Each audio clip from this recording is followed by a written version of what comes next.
Sign here, Mom. It's just a formality, Rebecca said, sliding the document across the polished oak table, her smile soft but her eyes sharp in a way that didn't match her tone. And for a moment, I let my gaze rest on the paper without touching it.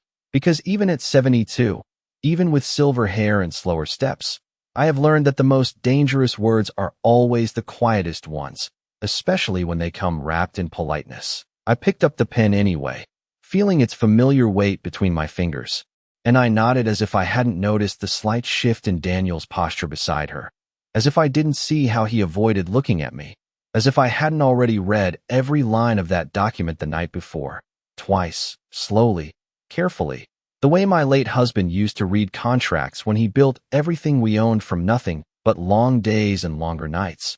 They thought I didn't understand, that I would glance, sign, and surrender without question. That grief had made me soft, that age had made me slow. But the truth is, time doesn't take wisdom away, it sharpens it. And as I lowered the pen to the paper, I felt something settle inside me, something calm and steady, the kind of stillness that comes right before a storm no one else sees coming. There you go, Rebecca murmured when I signed, her voice almost sweet now, relieved, as if a door had just opened for her, and Daniel finally exhaled beside her. A quiet breath he probably didn't realize I heard, and I looked up at them, both with the same gentle expression I had worn for years, the same one that had reassured neighbors, comforted family, kept peace at every holiday table, and I smiled. They smiled back, thinking it was over, thinking I had given them what they wanted, thinking this was the moment they had been working toward, but they didn't notice what I had noticed, they didn't see what I had seen, and more importantly, they didn't understand what they had missed. I placed the pen down carefully, aligning it with the edge of the table the way I always do, a small habit that used to make my husband chuckle, and I folded my hands in my lap, steady and composed, as the lawyer began gathering the papers with practiced efficiency, his voice moving through explanations that no one in that room was really listening to except me.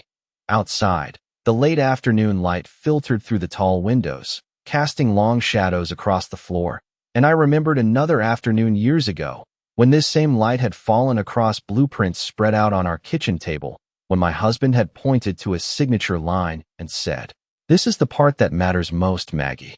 Everything rests on this one line." And I had nodded then without fully understanding, but I understood now, more clearly than ever.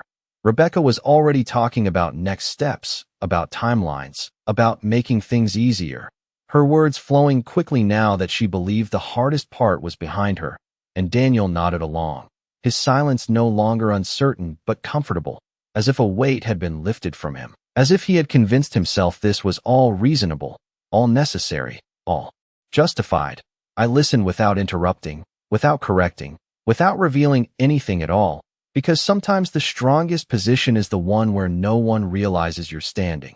And as the lawyer closed his folder and gave a polite smile, I rose slowly from my chair, smoothing my jacket with the same care I had taken with everything in my life, and I met Rebecca's eyes one last time, holding her gaze just a second longer than usual, long enough for something unspoken to pass between us, something she couldn't quite place. And then I turned toward the door, my steps measured, my expression calm, my thoughts perfectly clear, because they believed this was the moment they secured my fortune. But I knew better. I knew exactly what they had forgotten, and I knew that when the time came, it wouldn't be raised voices or arguments that changed everything.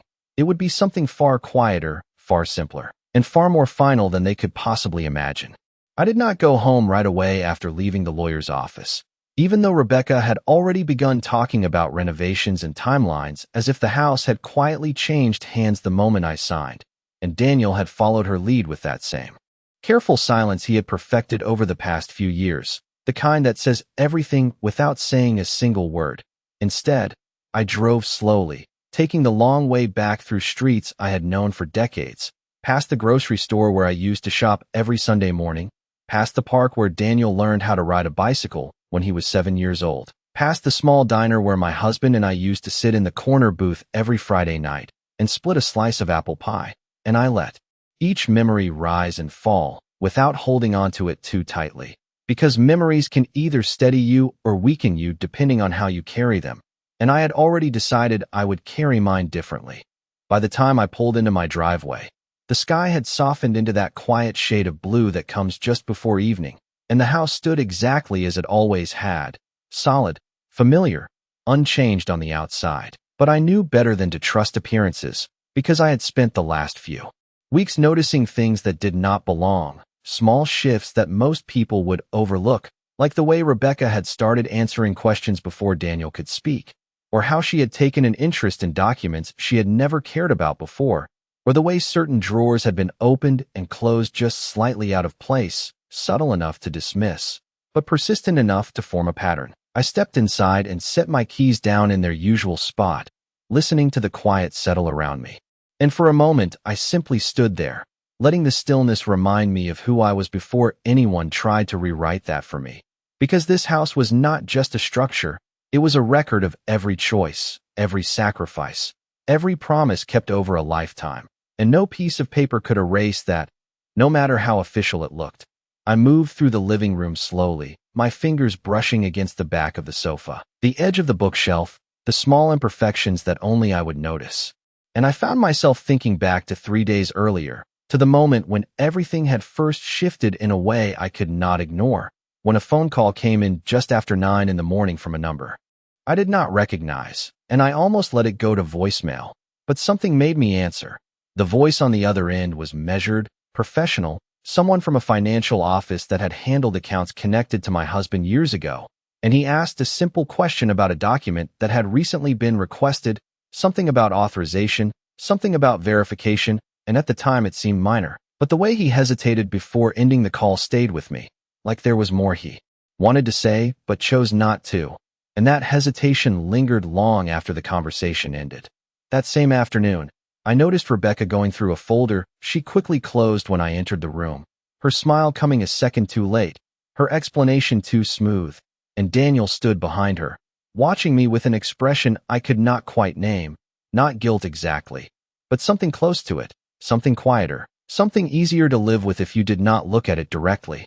I remember asking a simple question then, something harmless about what they were working on, and Rebecca answered before Daniel could open his mouth, her tone light, dismissive. Just organizing paperwork. Mom, nothing you need to worry about. And I nodded, because sometimes agreement is the best way to learn more than resistance ever could be. That night, after they went to bed, I sat at the kitchen table with a cup of tea growing cold in my hands, and I allowed myself to think through everything carefully, not rushing, not assuming, just placing each detail where it belonged until the picture began to form. And once it did, I did not feel anger the way I might have years ago. I felt clarity, a steady understanding that what was happening was not sudden, not impulsive, but planned, layered, deliberate, and that meant it could be undone the same way. I walked to the small desk in the corner of the room where I kept older files, the ones no one ever thought to check, and I opened a drawer that had not been touched in months, maybe longer, and there it was, exactly where I had left it, a document my husband had once insisted we keep separate, just in case, he had said with a quiet smile, the kind of smile that always meant he was thinking 2 steps ahead of everyone else. And I had trusted him then without fully understanding why. But now I understood completely. I closed the drawer gently and returned to the present, to the house that was still mine in every way that mattered.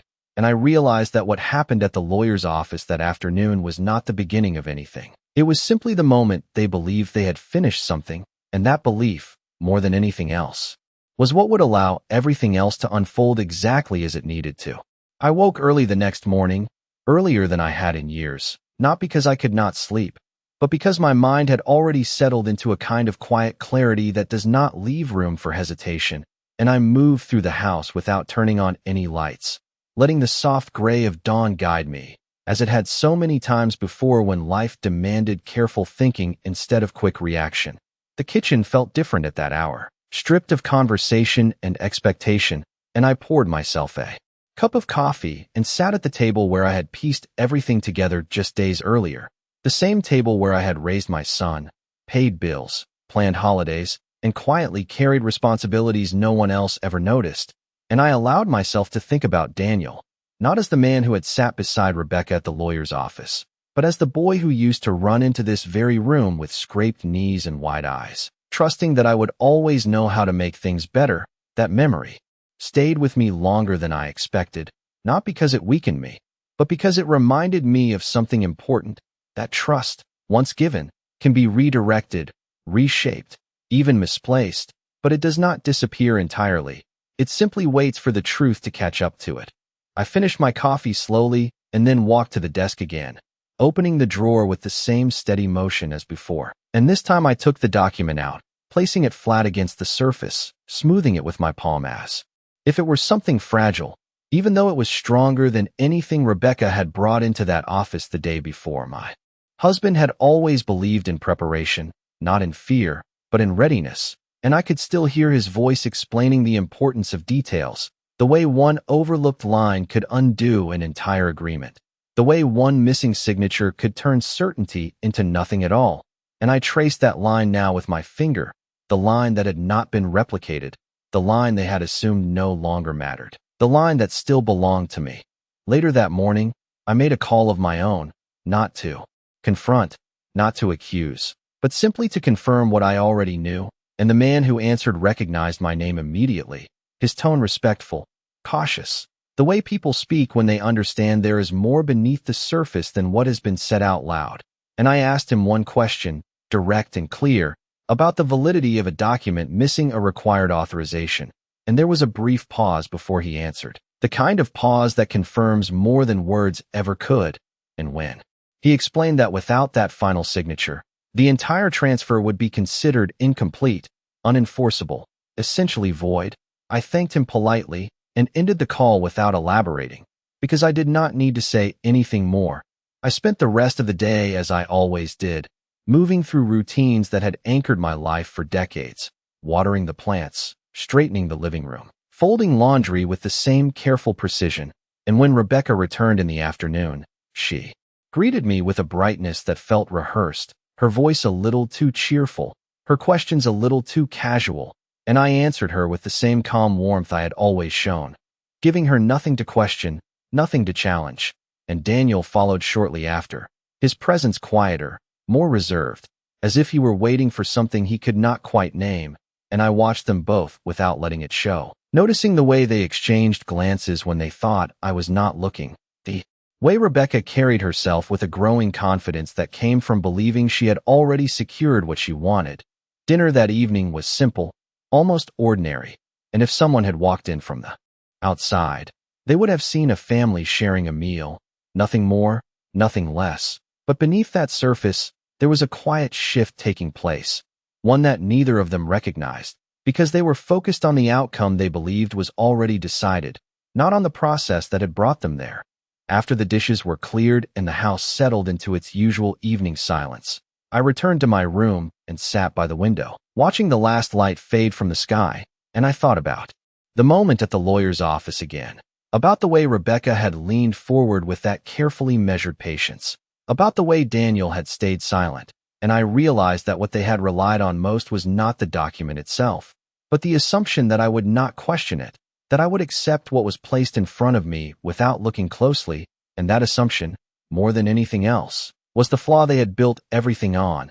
I closed my eyes for a moment, not out of exhaustion, but out of certainty, and when I opened them again, there was no doubt left, no hesitation, only a steady awareness of what would happen next, because the truth about mistakes like theirs is that they do not reveal themselves all at once. They wait, quietly, patiently, until the exact moment when they matter most, and when that moment arrives, there is nothing left to argue, nothing left to fix, only the simple, undeniable fact that everything they believed they had secured was never truly theirs to begin with.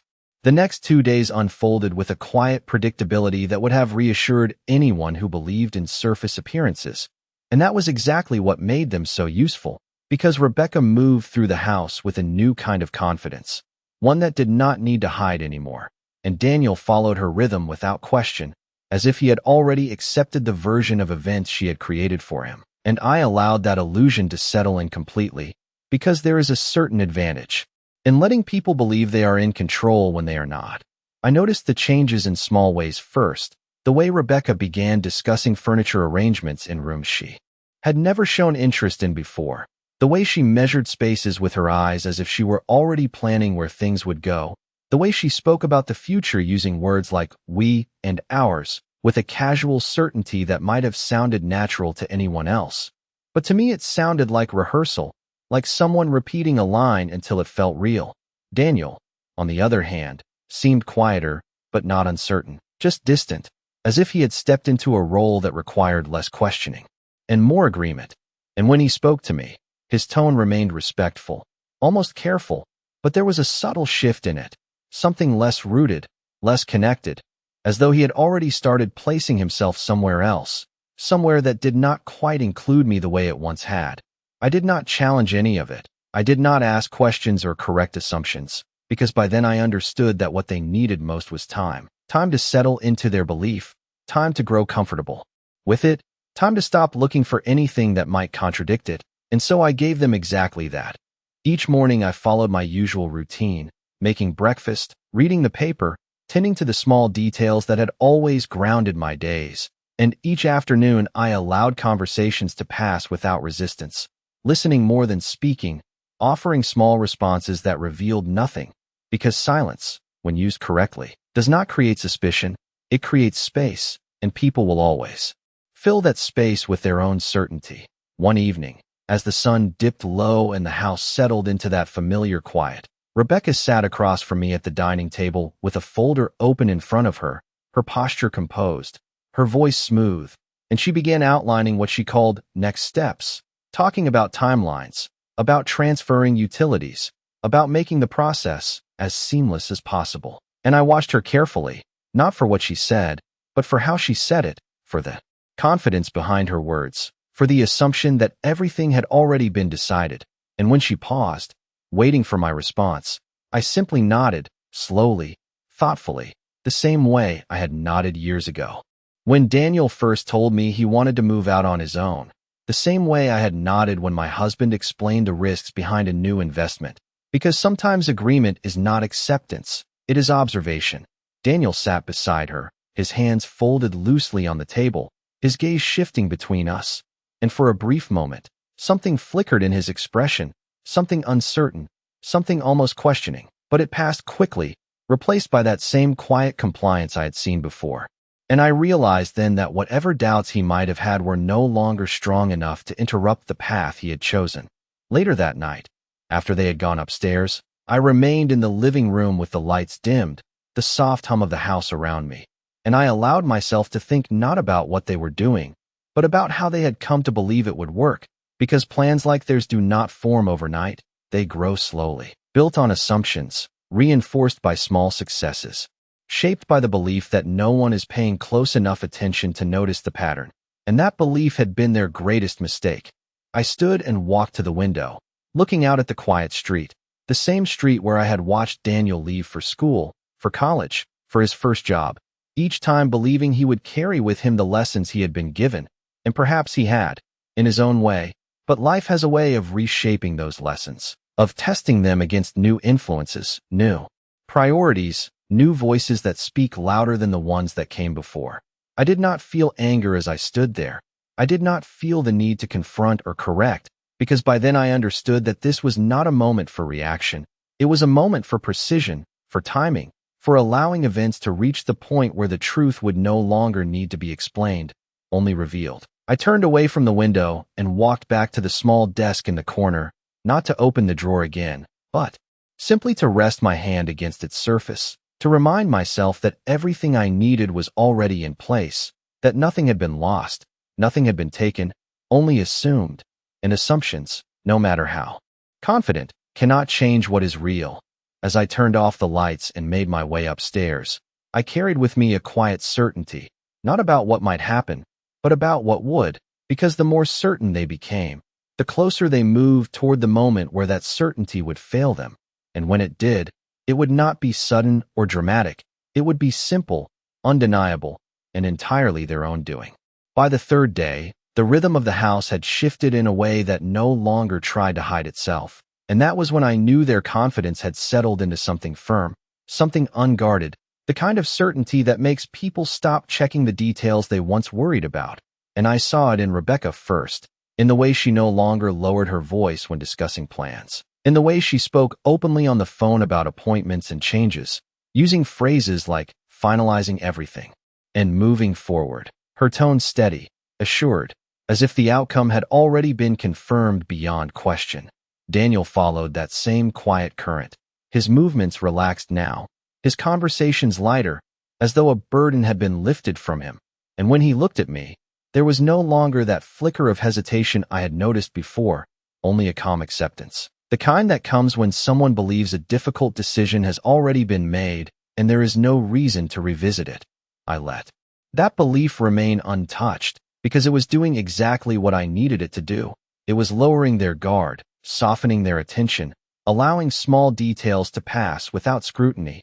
And it was in those small details that everything would eventually turn. That afternoon, Rebecca approached me again with that same folder, her movements precise, controlled, and she placed it gently on the table as if the gesture itself carried reassurance. And she began explaining that there would be one final meeting, one last step to complete the process, her words carefully chosen to sound supportive rather than demanding. And I listened without interruption, my hands resting calmly in my lap, my expression unchanged, because by then I understood that what she needed from me was not agreement. It was confirmation that I would continue playing the role she had assigned to me. "It will be quick," she said, her voice softening slightly. "Just a matter of formalities." And I nodded slowly, the same measured nod I had given before, because sometimes repetition builds trust faster than anything else, and I could see the relief in her eyes when I did not question her, when I did not hesitate, when I simply accepted the plan she laid out as if it were my own. Daniel added very little to the conversation, only a few quiet reassurances, his tone gentle, almost careful, as though he believed he was making things easier for me. And I realized then that in his mind, this was not betrayal. It was practicality, something justified, something necessary, and that realization did not anger me. It clarified something deeper, that people do not always recognize the moment they cross a line. They only recognize the benefits that come after they believe they have. Later, that evening, I sat alone again in the living room, the same quiet settling around me, and I allowed myself to think through every step that had led to this point, not with emotion, but with precision, because understanding a plan means understanding where it depends on assumption, where it relies on something unverified, something incomplete, and their plan, no matter how carefully constructed, rested entirely on one belief, that the document they had presented would hold, that it would stand, without question, that it would carry the authority they believed it did, and that belief was the one thing I knew was not true. I stood and walked once more to the desk, not to open the drawer this time, but simply to confirm what I already knew, to remind myself that nothing had changed, that the line that mattered was still exactly where it had always been, untouched, unreplicated, unacknowledged by the very people who believed they had accounted for everything. I thought about my husband. Again then, about the way he had always insisted on reviewing things personally, on never relying solely on what was presented, and I understood now that what he had given me was not just security, it was foresight, the ability to see beyond the immediate moment, beyond the surface of what appeared to be complete. When I returned to my chair, I felt no urgency, no need to act quickly, because the timing had already been set in motion by them, not by me, and all I needed to do was allow it to unfold exactly as they intended, because the closer they came to their conclusion, the more certain they would become, and certainty, when built on something incomplete, does not strengthen a plan, it weakens it. As the night settled in and the house grew still, I realized that everything was now in place. Every step they had taken, every assumption they had made, every detail they had overlooked, all aligned toward a single moment that had yet to arrive, and when it did, there would be no need for confrontation, no need for explanation, only the quiet, undeniable presence of something they had failed to account for, something simple, something final, something that could not be argued away or corrected after the fact. And that knowledge did not feel like victory. It felt like balance, like a scale that had been tilted too far finally returning to its proper place. The morning of the final meeting arrived without urgency, without tension, and that was what made it different from any other turning point I had known in my life. because there was no chaos to prepare for, no confrontation to anticipate, only a quiet sequence of moments already set in place, waiting to unfold exactly as they had been arranged. And I moved through that morning the same way I had moved through countless others, making coffee, straightening the kitchen, folding a dish towel with careful precision, each action deliberate, steady, unchanged, because consistency can be more disarming than resistance. And I knew by now that the role I had been playing needed to remain intact until the very end. Rebecca came downstairs earlier than usual, dressed with an attention to detail that suggested more than routine, her posture upright, her movements efficient, and she greeted me with a brightness that felt almost practiced, as though she had already rehearsed this day in her mind. And Daniel followed shortly. After, quieter as always, his presence steady but detached, like someone walking through a plan that no longer required his input. And I greeted them both the same way I always had, with warmth, with calm, with nothing that would suggest anything had changed. The drive to the office was uneventful, the kind of silence that fills a car when everyone believes the destination is already decided. And Rebecca spoke occasionally about timelines, about what would happen after today, her voice confident, assured, while Daniel listened, adding only brief acknowledgments, and I sat in the back seat, looking out the window at familiar streets passing by, letting each mile carry us closer to a moment they believed would confirm everything they had worked toward. When we arrived, the building stood exactly as it had before, neutral, professional, a place where decisions are recorded and finalized. And as we stepped inside, I noticed the same quiet order, the same measured atmosphere, the kind that gives weight to whatever happens within its walls. And we were led to the same conference room, the same polished table, the same arrangement of chairs that had already witnessed one version of this story, and now would witness another.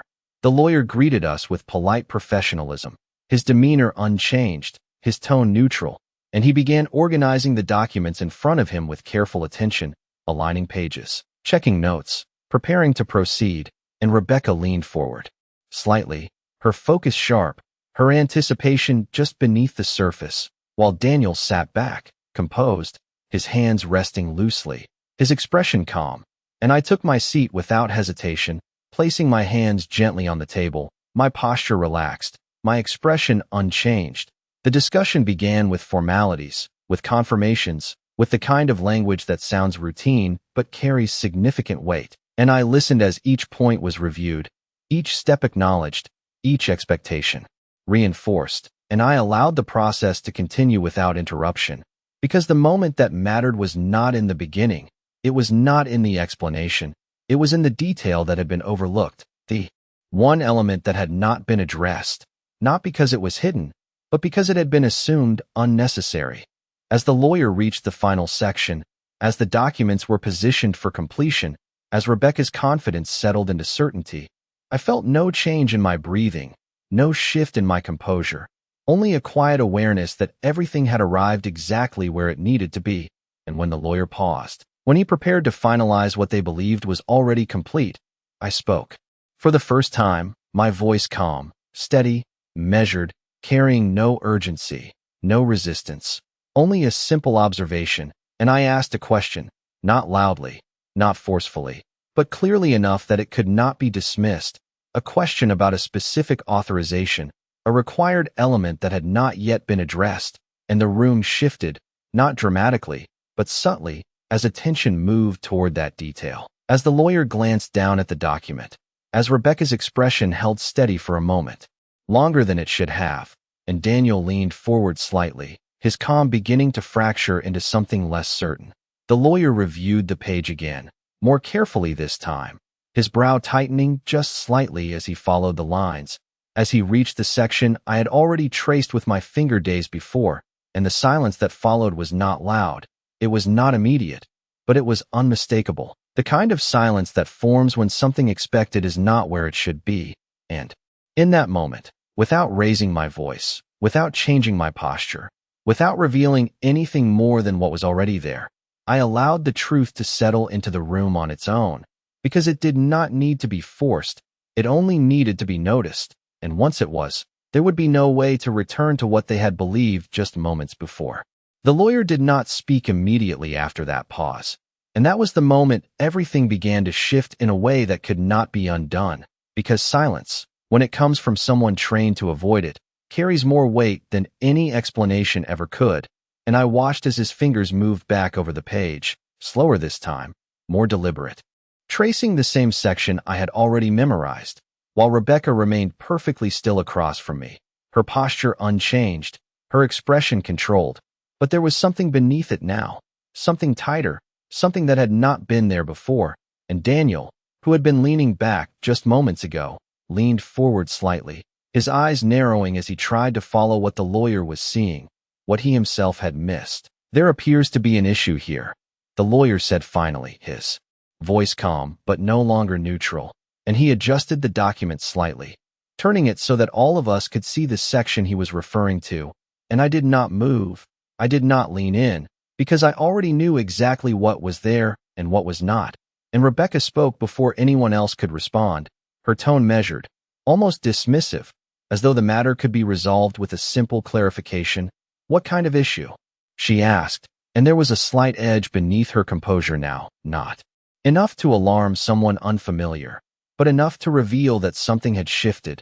The lawyer tapped the page lightly, not with urgency, but with emphasis, and explained that the authorization required to finalize the transfer had not been properly completed, that a specific signature, one tied directly to the original structure of ownership, was missing, and that without it, the document could not be executed as intended, his words precise, careful, leaving no room for interpretation, and, for a moment, no one spoke.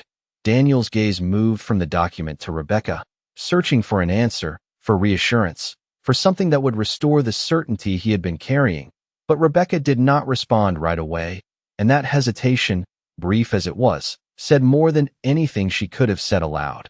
I kept my hands folded in front of me, my posture steady, my expression unchanged, because there was no need to react, no need to reinforce what had already been made clear, and when I finally spoke, my voice was as calm as it had been from the beginning, not corrective, not confrontational, simply observant. "That line," I said quietly, "has always required a separate authorization." And I let the words settle without adding anything more, because the explanation did not need to come from me. It was already written in the structure they had overlooked. Rebecca's composure began to shift then, not dramatically, not in a way that would draw immediate attention, but in small, precise ways. The way her fingers pressed more firmly against the edge of the table, the way her shoulders tightened just slightly, the way her eyes moved quickly across the document as if searching for something she could correct, something she could recover. And Daniel spoke again, his voice lower now, less certain. "Can it be fixed?" he asked, directing the question to the lawyer, and the lawyer paused before answering, not out of uncertainty, but out of consideration, because the answer he was about to give would change everything they believed was already secured. "It is not a matter of correction," he said carefully. "The document, as it stands, does not meet the required conditions for transfer," and he closed the folder slightly, not fully, but enough to signal that the process they had come to complete was no longer proceeding in the way they had expected, and the room grew still again. But this time the silence was different. It was no longer filled with anticipation. It was filled with realization.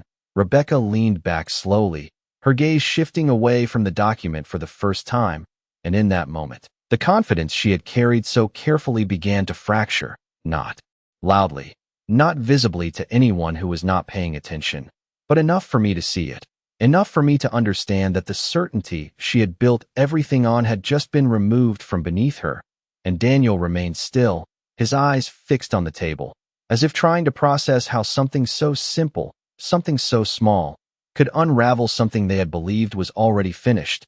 I did not move. I did not press. I did not explain further, because there was no need. The truth had already done what it needed to do. It had revealed itself without force, without argument, without resistance, and in that quiet, controlled space, I allowed them to sit with it, to understand it, to recognize that what they had thought was complete had never truly been complete at all, and that realization, more than anything else, was what would remain with them long after this moment had passed. Rebecca was the first to move, but not in the way she had before, not with that smooth certainty that had carried her through every conversation leading up to this moment, but with a controlled urgency, the kind that tries to appear calm while searching for something to hold on to. And she leaned forward again, her voice steady but sharper now, asking the lawyer to explain exactly what was missing, as if the answer might change if she heard it differently, and the lawyer, maintaining the same measured tone, repeated what had already been said, that without the required authorization tied to the original ownership structure, the document could not be enforced, that it was not a matter of adding a signature now, not a simple correction, but a foundational requirement that had not been met from the beginning. Daniel shifted in his seat, his composure beginning to unravel in small, visible ways, his fingers tapping once against the table before stilling, his gaze moving again between Rebecca and the lawyer, searching for a resolution that no longer seemed available. And I remained where I was, my hands still folded, my posture unchanged, because there was nothing left for me to do, nothing left to reveal. The truth had already done its work. There must be a way to proceed, Rebecca said, her tone firm now, no longer softened, no longer carefully reassuring, and for the first time, there was no attempt to disguise the pressure beneath her words. But the lawyer did not respond immediately. He simply adjusted the papers once more, closing the folder completely this time, a quiet, deliberate action that carried its own finality. And when he spoke again, his voice remained calm, but it no longer left room for interpretation. Without that authorization, there is no legal transfer, he said. And the simplicity of that statement settled into the room with a weight that could not be argued against. The silence that followed was different from before, heavier, more defined, and Rebecca leaned back slowly, her gaze fixed on the closed folder as if willing it to reopen, as if trying to find some overlooked path forward. But there was none, and Daniel finally spoke again, his voice lower now, almost hesitant. So what happens now? And the lawyer answered with the same clarity, explaining that without a valid transfer, ownership remained exactly as it had been, unchanged, intact. And I watched as that realization reached them both, not all at once, but in stages, like a light, adjusting slowly in a dim room. Rebecca's expression tightened, the composure she had maintained for so long slipping just enough to reveal the calculation beneath it, and she turned toward me then, her eyes searching my face, not for confirmation, but for understanding, for something she could still use. But there was nothing there for her to take, nothing offered, nothing given, only the same calm presence I had held from the beginning. You knew about this, she said finally, not accusing, not directly, but with a quiet recognition that had not been there before, and I met her gaze without hesitation, my expression unchanged, my voice steady. I read what I signed. I replied, nothing more, nothing less, and that was enough. Daniel exhaled slowly, the sound barely audible, and for the first time since we had entered the room, he looked directly at me, not past me, not around me, but at me. And there was something different in his expression now, something that had not been there before, not quite regret, not fully understanding, but a recognition that something fundamental had shifted, something he could no longer ignore. The lawyer gathered the documents and set them aside, his role in this moment complete, and the meeting that had been arranged to finalize everything had instead revealed the one detail that changed everything.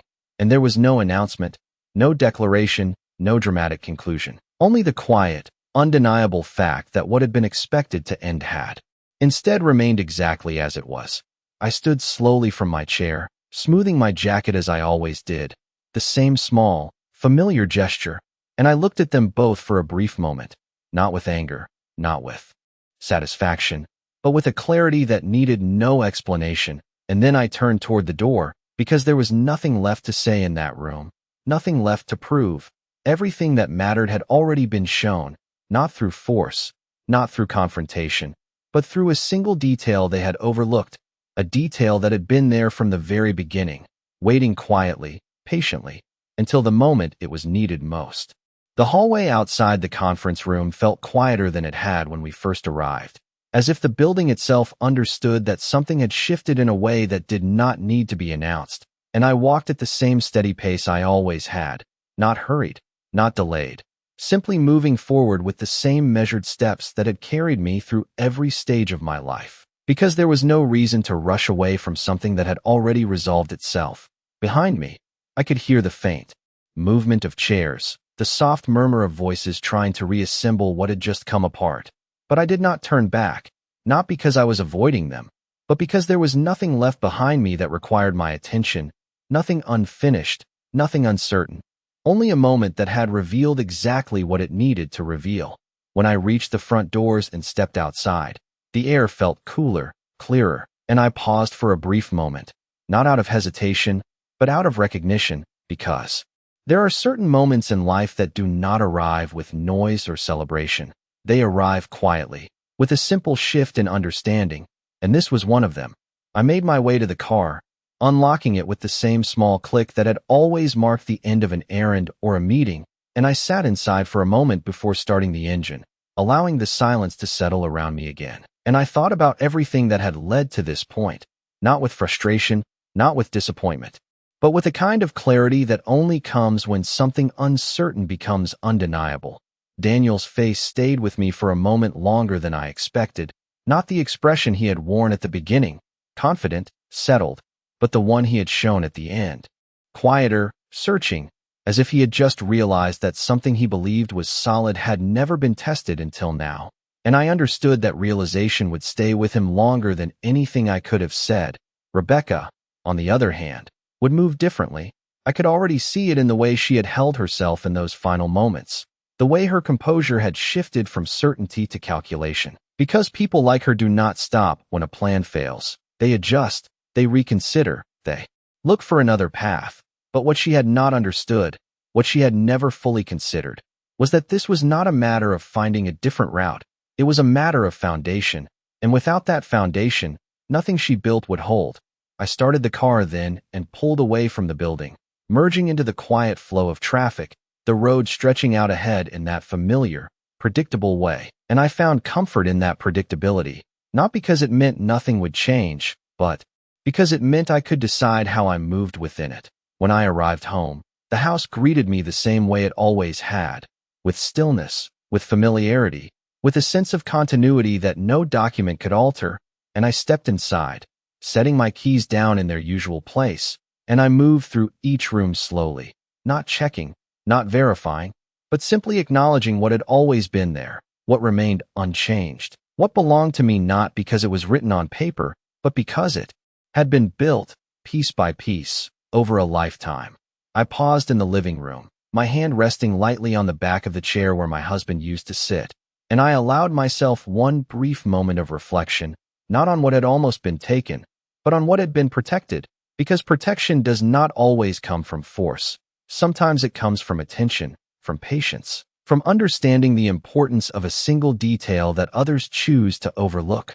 Later that evening, when the house settled into its usual quiet, I returned once more to the small desk in the corner, opening the drawer with the same steady motion, and I took out the document again, not because I needed to review it, but because I wanted to acknowledge it, to recognize what it had represented all along, and I placed it back just as carefully, closing the drawer without hesitation, because there was no longer any need to revisit it, no further confirmation required.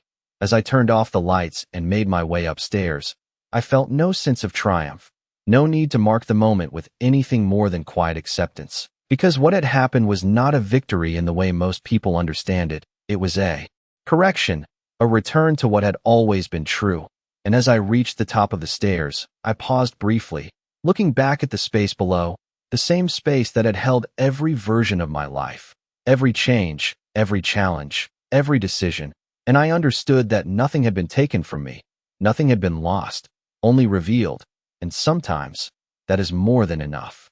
A powerful emotional journey unfolds in this unforgettable narrative about a widowed mother who faces quiet betrayal from her own son and daughter-in-law as they attempt to take control of everything she built over a lifetime.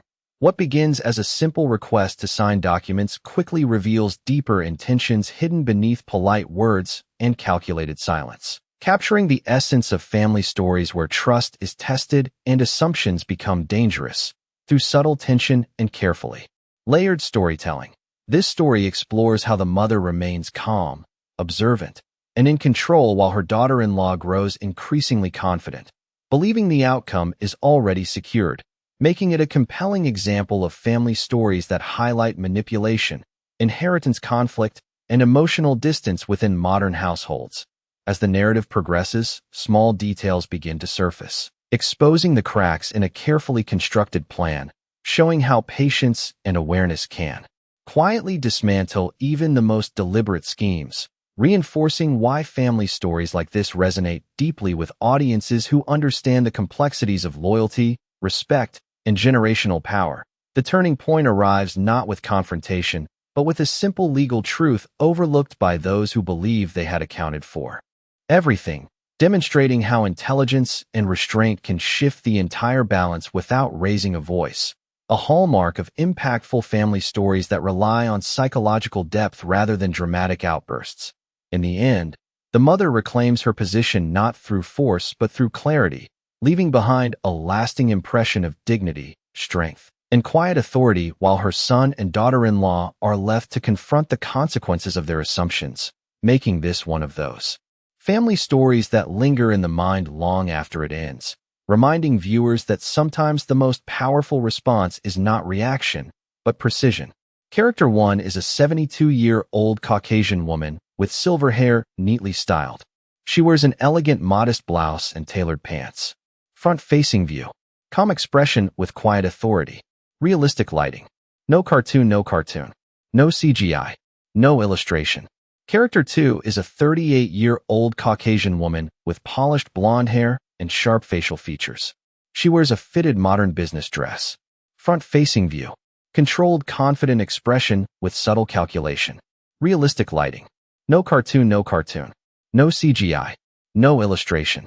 Prompt 1: a tense cinematic legal office scene with cold neutral lighting and a long polished wooden table. Character 1: a 72-year-old Caucasian woman with silver hair sits upright, calm, and composed with steady eyes and controlled expression. Character 2: a 38-year-old Caucasian woman with styled blonde hair leans forward, confident and sharp, holding a document with calculated intent. Both face each other directly, creating a silent emotional battle. A middle-aged man sits slightly behind, looking conflicted and tense. Papers are spread across the table untouched. The atmosphere is thick with confrontation without physical action. Focus on facial expressions and psychological tension. Realistic environment. No cartoon, no cartoon, no cartoon, no CGI, no illustration. 1. 2. Prompt 2: a warm, quiet morning kitchen scene inside a traditional American home with soft, natural sunlight entering through a window. Character 1: a 72-year-old Caucasian woman with neatly styled silver hair stands by a wooden counter pouring coffee slowly into a ceramic mug. Her posture is relaxed, but her eyes carry depth and quiet strength. She wears a modest, elegant blouse and tailored pants. The kitchen is clean, organized, and filled with subtle personal details like framed photos and neatly arranged dishes. In the background, Character 2 appears slightly out of focus, standing near the hallway, observing silently with a composed face. The mood is calm, yet layered with unspoken tension. Realistic lighting and textures. No cartoon, no cartoon, no cartoon, no CGI, no illustration. 1. 2. Prompt 3: a modern bedroom with clean design and bright natural lighting reflecting a controlled lifestyle. Character 2: a 38-year-old Caucasian woman with polished blonde hair stands in front of a large mirror, adjusting her fitted business dress. Her expression is confident, precise, and slightly calculating. She holds a phone in one hand, reviewing schedules or messages. The room is minimal yet elegant with neutral tones and organized surfaces. In the reflection or background, Character 1 is visible faintly standing in the doorway, watching quietly with a calm, unreadable expression. The contrast between control and observation defines the scene. Focus on posture and subtle facial tension.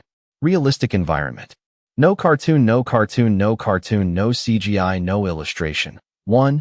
2. Prompt 4: a dimly lit dining room scene at night, with warm overhead lighting casting long shadows across a wooden dining table. Character 2 sits upright with authority, presenting a folder of documents while speaking with controlled intensity. Character 1 sits across from her, composed and silent, hands resting gently on the table, eyes steady and observant. A man sits between them, visibly uncomfortable, glancing between both women. Plates and glasses are arranged, but untouched, emphasizing tension over normal interaction. The room feels enclosed, emotionally heavy and divided into opposing sides. Focus on expressions, body language, and silence. Realistic cinematic lighting. No cartoon, no cartoon, no cartoon, no CGI, no illustration. 1, 2. Prompt 5. A quiet living room at dusk with soft ambient lighting and shadows creating a reflective atmosphere. Character 1 sits alone at a small wooden desk, opening a drawer and carefully examining an old document. Her expression shifts from calm to quietly determined as she reads. Her posture remains composed but purposeful. Behind her, Character 2 stands partially in shadow, watching with a subtle, unreadable expression suggesting awareness or suspicion. The room contains personal elements like books, framed photographs, and classic furniture, adding emotional depth. Focus on the moment of realization and silent preparation. Realistic textures and lighting. No cartoon, no cartoon, no cartoon, no CGI, no illustration. 1, 2. Prompt 6. A return to the legal office scene now, filled with heavy silence and resolution. Character 1 stands calmly, adjusting her jacket with a composed and dignified expression, ready to leave. Character 2 sits rigid at the table, her confident posture broken, her face showing shock and restrained frustration. The man sits beside her, looking down, conflicted and tense. The lawyer closes a folder on the table, signaling finality. The room is still and emotionally charged but quiet. Character 1 turns slightly toward the exit without looking back, symbolizing control and closure. Focus on contrast between calm victory and silent defeat. Realistic cinematic tone. No cartoon, no cartoon, no cartoon, no CGI, no illustration. 1, 2.